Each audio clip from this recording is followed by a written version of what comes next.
Bismillahirrahmanirrahim. Ya Ali, hei Ali, shadaqatus sirri utawi shadaqah samar iku tudfi'u mateni apa shadaqah ghadabar rabbi ing bendune pengiran, bendune Gusti Allah, wa tajlibul barakata lan narik apa shadaqah ing barokah, waris qol kathira lan rezeki kang akeh, wabakir lan isu-isu ansiro bis shadaqati kelawan shadaqah, fa innal balaa mongko stune bala belae iku yanzilu temurun apa bala qoblal bukuri ing dalem sadurunge isu, fataruddul qada'a mongko nolak apa sedekah ing qadae Gusti Allah fil hawa'i ing dalem awang-awang.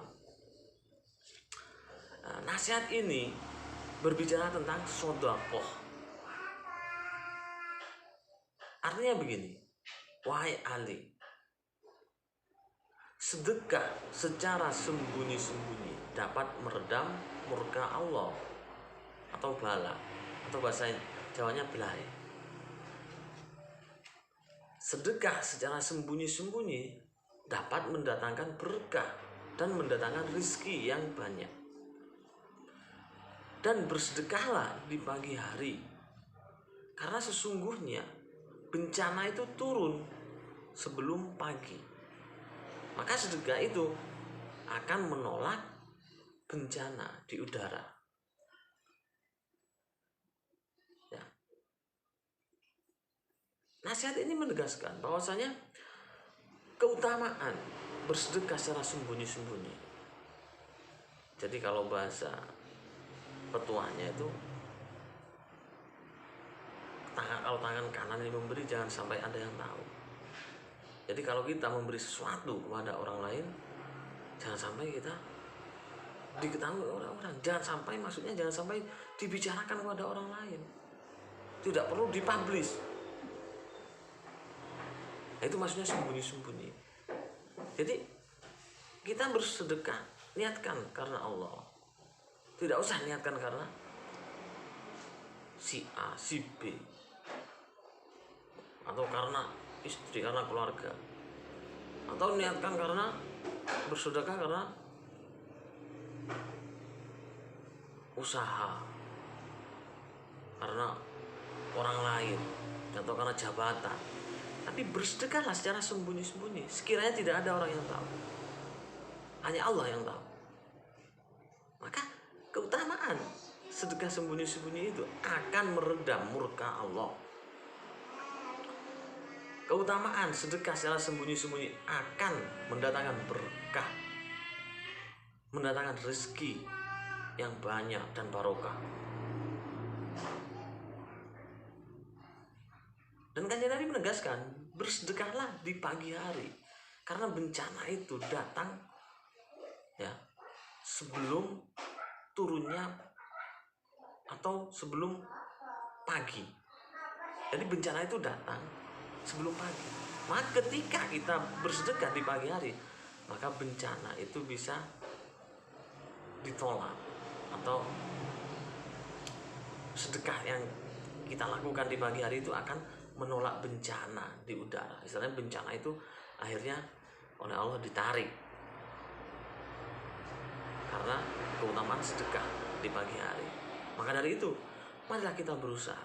Sekarang Indonesia ini banyak bencana, baik bencana moral, bencana sosial, bencana alam, bencana ekonomi, bencana wabah, pandemi, dan lain-lain. Tidak hanya individu yang merasakan bencana, bisa perorangan, bisa kelompok, bisa keluarga, bisa instansi, bisa negara. Maka dari itu kita sebagai umat Islam harus bisa berikhtiar meredam bencana, yaitu dengan sedekah secara sirri atau samar. Dan sedekah di pagi hari. Kita bersedekah sesuai kemampuan kita. Kita punya uang sedikit atau banyak, terserah seikhlasnya, semampu kita. Kita sedekahkan kepada fakir miskin, duafa, kepada yatim piatu, kepada tempat-tempat ibadah, atau kepada orang tua kita, saudara kita, dan lain sebagainya. Kita tidak punya uang, kita bersedekah dengan makanan misalkan. Kita tidak punya makanan, bersedekah dengan barang yang bisa diambil manfaatnya oleh orang lain. Kita tidak punya barang, bersedekah dengan doa, mendoakan orang lain, mendoakan saudara-saudara kita. Bahkan senyuman pun bernilai sedekah. Kita bersenyum kepada orang lain, membuat orang lain bahagia, itu sudah sedekah. Jadi sedekah itu gampang, simple. Maka dari itu kita usahakan bagaimana hidup kita ini penuh dengan sedekah. Sedekah semampu kita. Nah, strateginya tadi itu, kalau bersedekah diusahakan sedekah yang samar, tanpa harus dipublish, tanpa harus diberitahukan kepada orang lain. Kalau bisa tanpa harus diketahui oleh orang lain. Jangan dihitung, jangan dipikirkan. Anggap saja yang tahu hanya Allah. Kita sedekah karena Allah. Dan diusahakan bersedekah itu mulai di pagi hari, karena itu bisa menolak bencana. Kalau kita ingin terbebas dari bencana, insya Allah kalau kita bersedekah di pagi hari, Allah akan menarik bencana itu. Semoga kita bisa mengamalkan, membiasakan sedekah secara samar. Kita bisa mengamalkan sedekah di pagi hari, dan semoga kita dijauhkan dari bencana. Kita dapat pertolongan dari Allah Subhanahu wa taala. Wallahu a'lam bishawab. Assalamualaikum warahmatullahi wabarakatuh.